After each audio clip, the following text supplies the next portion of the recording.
Welcome, everyone. My name is Clare Chiodini. I'm a double major studying philosophy in ancient Greek and Latin in CAS, and my thesis is surrounding the subject of mythology.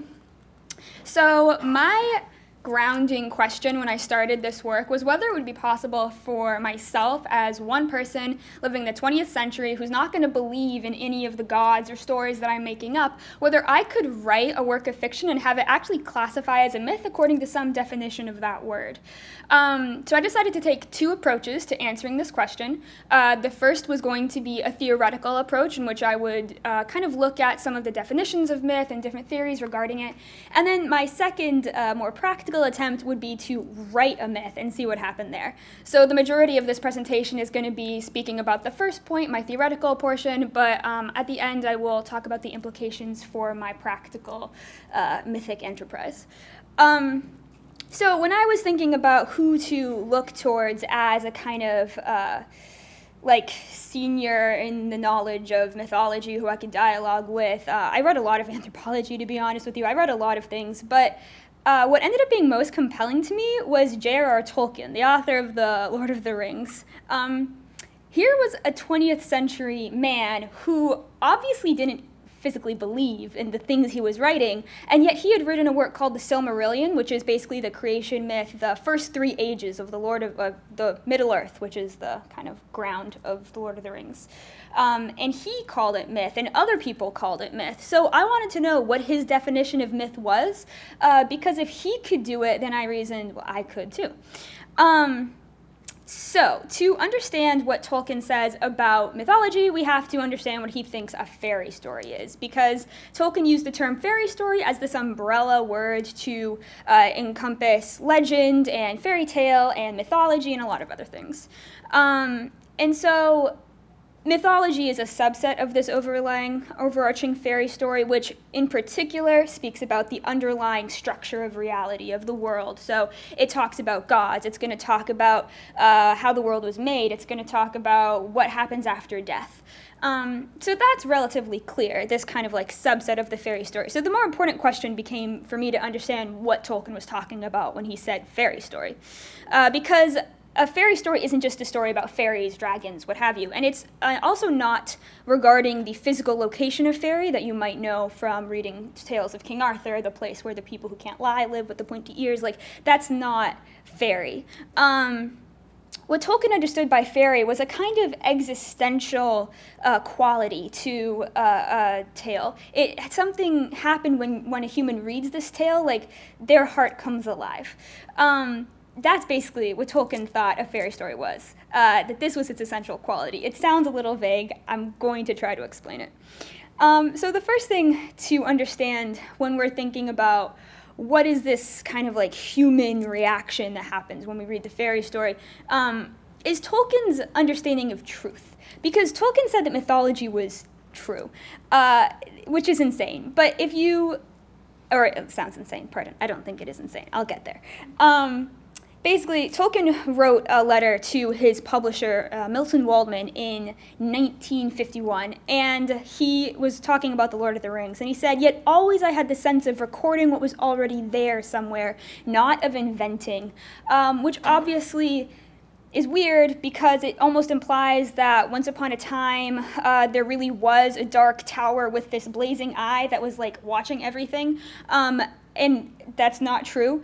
And I don't think Tolkien was a crazy person, and so I realized I had to understand what he meant by there, what he meant by recording and not inventing. What did he think was true about mythology? I argue that Tolkien was referring to a certain existential truth. This is a tough sell because Tolkien never uses the word existential, and also because there's a very easy backdoor answer to why Tolkien thought mythology was true, which is that he believed in God. And he was a Christian who thought that God created man and man created works, and man's kind of creative power was subjugated to God's creative power. And so if what man created was beautiful, then it would be good. And so somehow, some way, it wouldn't be a lie and it had to be true. To me, that seemed very dissatisfying as an answer.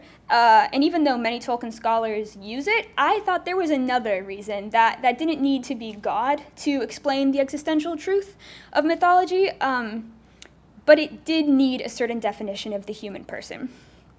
So this is the quote from, it's very long, I'll read half of it, from the philosopher and theologian Luigi Giussani. And he writes about the human person, that we have a certain experience, and it can be described as a complex of needs and evidences, which accompany us as we come face to face with all that exists. These needs can be summarized with different expressions, for example, the need for happiness, the need for truth, for justice, etc. So this is a big claim, but I think this is the grounding of Tolkien's understanding of truth. The idea is that the human person has a certain reality, has a certain existential reality. It's the reality of our experience, it's the reality of our being, and it's the reality that we have desires, that we want good, that we want love, that we want justice, and this is the experience of the human identity.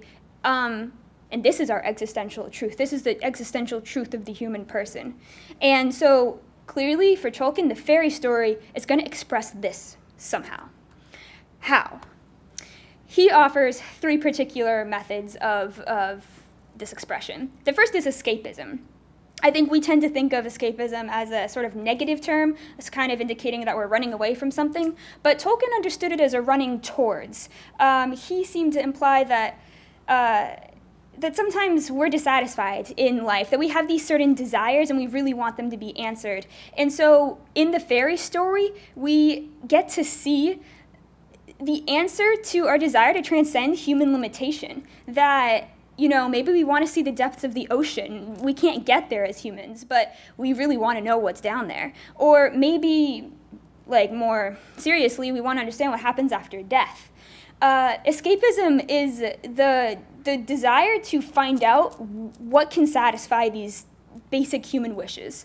And so we escape to this other world where we can see them realized. This concept is closely connected to that of consolation, because once we see these desires realized, once we get them satisfied, this offers us a certain sense of consolation.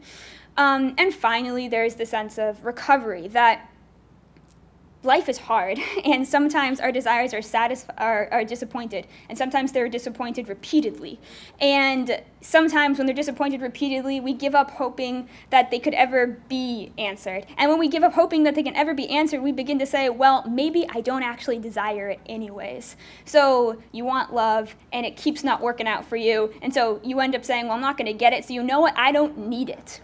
So what happens when you read the fairy story is you see this courageous hero who has all of this courage and love and self-sacrificing nature, and you come back to your own reality, and you can still think that it's impossible, that nobody could be this courageous or virtuous, but you can't deny that you really wish it was possible and that you really want it. And so this is what fairy does. This is what the fairy story kind of creates in the human person. It reminds us of this existential truth of our own being. So what does this mean for my myth? On a sort of broader level, I have to talk about divinity, the natural structure of the world, the origin, death. But more importantly, I need to communicate my own existential truth. I need to talk about my desires and what I'm worried about and what I think is interesting. And because of this, it can't be allegory. Because if I create a character called Anxiety, the goddess of anxiety, finally, to use very deep terminology, it's not going to do anything for me, because anxiety is just this one-dimensional character. She doesn't love also, she doesn't protect, she doesn't relate to other people, she's just anxiety, and finally that's not satisfying.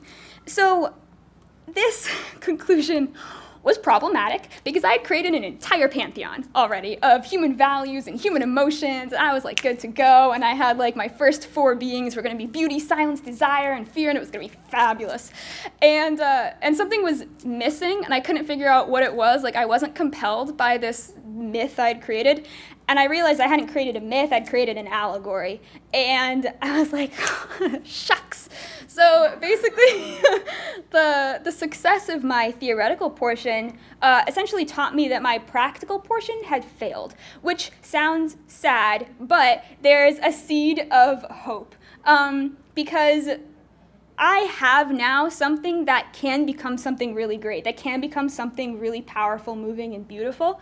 And I know what steps I need to go to take to turn this intellectual exercise into something that's really mythical. And so in conclusion, can I write a creation myth? Yes, but I haven't yet. Thank you.